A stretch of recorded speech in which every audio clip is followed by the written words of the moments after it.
highest levels of striking aren't built on secret, complex techniques. They are built on the invisible mastery of the absolute basics. When an elite boxer steps into a gym pretending to be a rank novice, they don't eventually dominate the sparring session by unleashing flashy, advanced combos. They win because their control of distance, timing, and weight transfer with a simple, basic jab is entirely untouchable. Understanding the mechanics behind this undercover facade forces you to stop chasing advanced, highlight reel moves and start weaponizing your fundamentals. The reason an undercover pro can dismantle a seasoned gym veteran while purposely throwing sloppy-looking, beginner-level punches comes down to spatial awareness and nervous system regulation. Most people mistakenly believe that becoming an advanced fighter means accumulating a massive library of movements and complex combinations. In reality, elite boxing is about knowing how to land a basic 1-2 in 100 different, highly pressurized situations. When a true beginner throws a punch, their weight shifts off-center,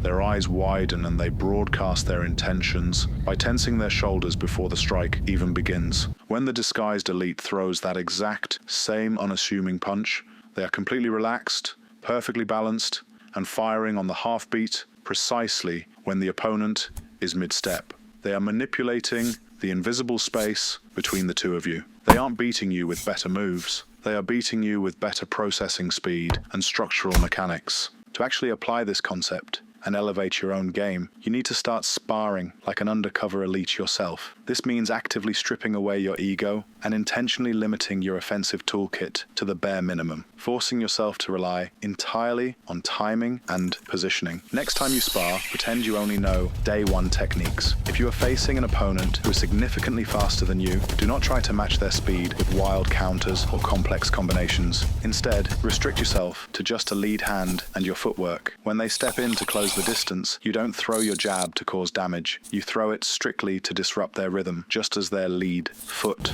lifts off the canvas. You are hitting them in the transition, which requires zero speed but absolute precision in your timing. If your opponent is an aggressive brawler who loves to overwhelm you with pressure, restrict your defense to the absolute basics. Don't use slick, risky shoulder rolls or deep looping head movement. Go back to the beginner fundamental of taking a simple half step back and pivoting out on your lead foot. By forcing yourself to solve complex fighting problems using only day one beginner tools, you expose the subtle flaws in your foundational mechanics and learn to rely on brain power rather than athleticism. You have to focus intensely on the micro mechanics of these basic strikes. When you throw the cross under this beginner constraint, pay absolute attention to your back foot and your posture. A real beginner throws a right hand by leaning their upper body forward, breaking their balance and begging to be counter-hooked. As you play the undercover beginner, you are going to keep your head firmly behind your lead knee, generating the power purely by driving the ball of your back foot into the mat and rotating your hip. It might look like a basic, boring straight right to the untrained eye, but because your structural integrity is flawless, you recover instantly. If you miss, you're perfectly balanced to slip underneath a counter. If you land, the impact is devastating